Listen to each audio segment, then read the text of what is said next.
Bismillahirrahmanirrahim. Assalamualaikum warahmatullahi wabarakatuh. Alhamdulillah wassalatu wassalamu ala Rasulillah nabiyyina wa sayyidina Muhammad ibn Abdullah wa ala alihi wa sahbihi wa man walah wa ba'd. Saudara-saudariku dimanapun kita semua berada, semoga video ini menemui kita semua dalam keadaan baik, dalam keadaan sehat, dalam keadaan dimuliakan oleh Allah Subhanahu wa ta'ala, dan diberikan petunjuk terbaik dalam menjalani aktivitas kehidupan kita sehingga bermanfaat untuk pribadi, keluarga, dan lingkungan sekitaran kehidupan kita, insya Allah. Teman-teman, tidak mudah untuk mengungkapkan suasana yang ada di video ini, khususnya terkait dengan suasana duka yang dalam sepekan kita dengar beritanya, kita simak dan kita baca terkait dengan peristiwa yang sangat memilukan, memalukan, dan tindakan yang sangat nista dilakukan oleh seorang dokter PPDS, Priguna Anugrah Pratama, bila saya harus sebutkan nama itu, yang ditugaskan di salah satu rumah sakit di Bandung, yaitu Rumah Sakit Hasan Sadikin. Hal yang sangat tidak terbayangkan, kejinya peristiwa yang dilakukan pada satu keadaan yang juga dialami oleh satu sosok perempuan yang sangat mulia. Dia saya sebut mulia karena mendedikasikan keadaannya, dirinya, bahkan juga bagian dari jiwanya untuk menemani saat-saat terakhir bagi ayah tercintanya yang disebut dalam berita itu sedang mengalami sakaratnya. Dan saat video ini dibuat, saya menerima informasi juga bahwa beliau telah meninggal dunia. Dalam kondisi demikian, ia mempertaruhkan keadaannya berjaga, ternyata mendapatkan tindakan yang sangat keji, mengalami bius sampai 15 kali suntikan, dan mendapatkan satu tindakan yang bukan hanya tidak manusiawi, yang saya kira tidak mungkin dilakukan oleh manusia yang sangat normal, memiliki perasaan dan sebagainya. Yang paling menyedihkan dan mengkhawatirkan bahwa ternyata itu bukan yang pertama terjadi.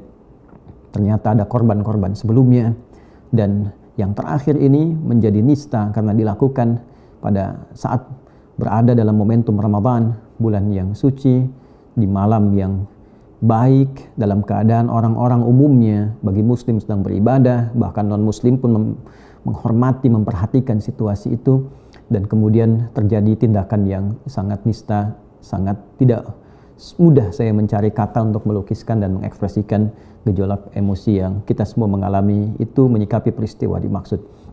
Oleh karena itu, saya ingin menyampaikan 3 hal yang sangat penting. Yang pertama, kepada seluruh pihak rumah sakit, tidak hanya di Rumah Sakit Hasan Sadikin, yang kita yakin secara manajerial seluruh keluarga besar Hasan Sadikin juga mengecam, mengutuk, dan tentu menindak peristiwa yang dimaksudkan. Namun izinkan saya ingin menyampaikan bagi seluruh keluarga besar rumah sakit, baik itu rumah sakit pemerintah ataupun swasta, rumah sakit adalah tempat yang menjadi harapan utama dari semua warga bangsa ini yang diuji dengan penyakit, baik ringan ataupun berat, untuk menitipkan harapan ketenangan mereka, untuk menitipkan puncak harapan tentang kesembuhan yang dititipkan oleh Tuhan di tangan para dokter, untuk menitipkan satu keinginan besar bagaimana mendapatkan ketenangan, kedamaian, penjelasan yang meneduhkan, dan harapan dari kesembuhan. Oleh karena itu, sangat kontras bila kemudian situasi itu terjadi di tempat yang dititipkan seluruh bagian dari puncak-puncak harapan itu. Sehingga dikhawatirkan orang sekarang berpikir bahwa ke rumah sakit justru menambah beban, ke rumah sakit justru menimbulkan persoalan baru. Oleh karena itu, saya hanya ingin memberikan satu gambaran, boleh dikatakan curahan, ya baik dari pribadi maupun yang dirasakan mungkin sebagian atau juga beberapa di antara masyarakat. Sudah selayaknya kami kira rumah sakit baik besar ataupun yang menengah ataupun sedang berkembang berpikir kembali bagaimana menjadikan pasien itu sebagai satu objek yang paling utama, bagaimana menjadikan ikhtiar terbaik untuk kesembuhan, untuk kebaikan sebagai objek yang paling utama, sehingga fokus itu yang menjadikan pelayanan begitu terpadu, pengawasan juga tersinergi dengan baik, begitu bisa maksimal, begitu bisa optimal. Betapa banyak kasus-kasus yang dikeluhkan oleh masyarakat yang juga menjadi bahan diskusi bahkan di kami kalangan para ulama yang seringkali juga mendapatkan persoalan-persoalan, pertanyaan-pertanyaan, baik itu tentang persoalan-persoalan yang dari kecil sampai menengah sampai juga kasus yang sangat istimewa, yang luar biasa. Betapa obat-obat yang dirasakan memberikan beban, betapa cek yang dilakukan ternyata harus juga memberikan beban tambahan yang seharusnya bisa dilakukan dalam kondisi yang tidak harus menginap waktunya, kemudian menjadi mepet untuk harus menginap, bagian-bagian tertentu yang mungkin sudah menjadi rahasia umum, baik persoalan yang terkait dengan relasi farmasi ataupun yang lainnya. Saya hanya berharap dengan peristiwa ini bahwa cukuplah, boleh jadi ada satu evaluasi untuk keseluruhan, membangun kesadaran lebih bahwa rumah sakit adalah tempat untuk memberikan khidmat pelayanan medis terbaik yang memberikan harapan, sehingga begitu mulianya profesi dokter karena di tangannya dititipkan harapan-harapan masyarakat, baik itu untuk kesembuhan yang dititipkan oleh Tuhan ataupun keterangan yang memberikan keteduhan dan kenyamanan. Rumah sakit sejatinya bukan tempat untuk melahirkan profit. Rumah sakit sejatinya bukan tempat untuk melahirkan satu transaksi bisnis yang boleh jadi memberikan beban tambahan bagi pasien, alih-alih memberikan satu harapan akan ketenangan, kedamaian, dan mungkin kesembuhan yang bisa didapatkan. Saya mohon untuk barangkali tidak merasa tersakiti atau juga tidak merasa tersinggung dengan apa yang saya ucapkan ini. Ini boleh jadi satu gambaran masukan yang mungkin bisa dicerna. Alhamdulillah bila sepakat untuk dicerna, kemudian dari situ menghasilkan kebaikan-kebaikan yang sifatnya bisa lebih luas. Alhamdulillah, bila pun ada sesuatu yang kurang berkenan, maka mohon dimaafkan dari bagian yang pertama ini, karena sekali lagi yang paling diharapkan, paling diandalkan, dan paling menitipkan satu keinginan terbesar adalah bagaimana orang-orang yang dititipkan penyakit tertentu bisa menjadikan seluruh harapan kebaikannya itu bersumber dan lahir dari keterangan-keterangan yang hadir di rumah sakit yang dimaksudkan. Ini yang pertama. Yang kedua, saya ingin fokus kepada kasus yang dimaksudkan, kepada seluruh keluarga besar di Rumah Sakit Hasan Sadikin, dan juga nanti terafiliasi dengan Universitas Padjadjaran, khususnya di Fakultas Kedokteran. Ini menjadi penting karena PPDS ini juga bila melihat di berita adalah satu di antara mahasiswa dari Fakultas Kedokteran Universitas Padjadjaran yang penting untuk diberikan informasi bagi seluruh, baik itu mahasiswa di fakultas dimaksud ataupun juga keluarga besar, khususnya Rumah Sakit Hasan Sadikin. Hasan Sadikin itu bukan sekedar nama. Ya, Brigadir Jenderal Purnawirawan almarhum Dr. Hasan Sadikin yang merupakan kakak kandung dari Gubernur Jakarta dulu, yaitu Bapak Ali Sadikin. Ya, beliau adalah direktur rumah sakit yang namanya sebelumnya adalah Ranca Badak, direktur yang keempat, ya, yang kemudian dengan dedikasi yang sangat luar biasa diangkat menjadi dekan Fakultas Kedokteran Unpad, dan dalam keadaan sakit beliau masih bertugas di rumah sakit Ranca Badak itu, sekaligus memimpin juga Fakultas Kedokteran di Universitas Padjadjaran sampai 16 Juli 1967, hanya 2 tahun ketika diangkat menjadi direktur rumah sakit Ranca Badak, kemudian beliau meninggal dunia. Dengan pengabdiannya saat sakit itu, dalam sakitnya masih mengabdi sebagai direktur rumah sakit, dalam sakitnya masih mengabdi sebagai dekan di Fakultas Kedokteran Universitas Padjadjaran. Dengan pelayanan yang maksimal itu, itulah yang menjadikan beliau kemudian diberikan penghargaan luar biasa, dan di antara penghargaan itu merubah nama Rumah Sakit Ranca Badak dengan nama beliau, Rumah Sakit Dr. Hasan Sadikin. Perubahan nama ini bukan perubahan biasa, tapi apresiasi dari kesungguhannya dalam sakit masih mengabdi, kesungguhannya dalam sakit masih memimpin, kesungguhannya dalam sakit masih mengajar. Dan inilah yang saya maksudkan tadi sebagai aura yang harus ditanamkan kepada satu mahasiswa-mahasiswa di Fakultas Kedokteran Universitas Padjadjaran, bahwa mereka pernah memiliki seorang dekan yang sangat luar biasa, yang berjuang di tengah sakitnya masih menjadi dokter terbaik, masih menjadi direktur rumah sakit yang menginspirasi.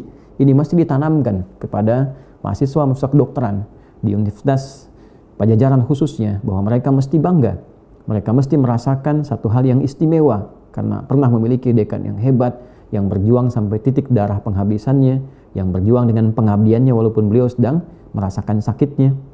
Pun demikian, aura ini harus ditanamkan pada seluruh keluarga besar Rumah Sakit Hasan Sadikin, bahwa rumah sakit ini bukan rumah sakit biasa.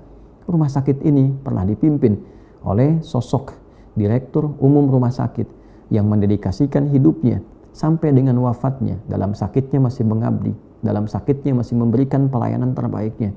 Maka spirit ini yang harus ditularkan kepada para dokter, para perawat, pada dokter-dokter PPDS, ya, pada bagian-bagian rumah sakit keluarga besarnya, baik yang magang ataupun yang sedang bertugas, bahwa aura itu yang harus ditularkan.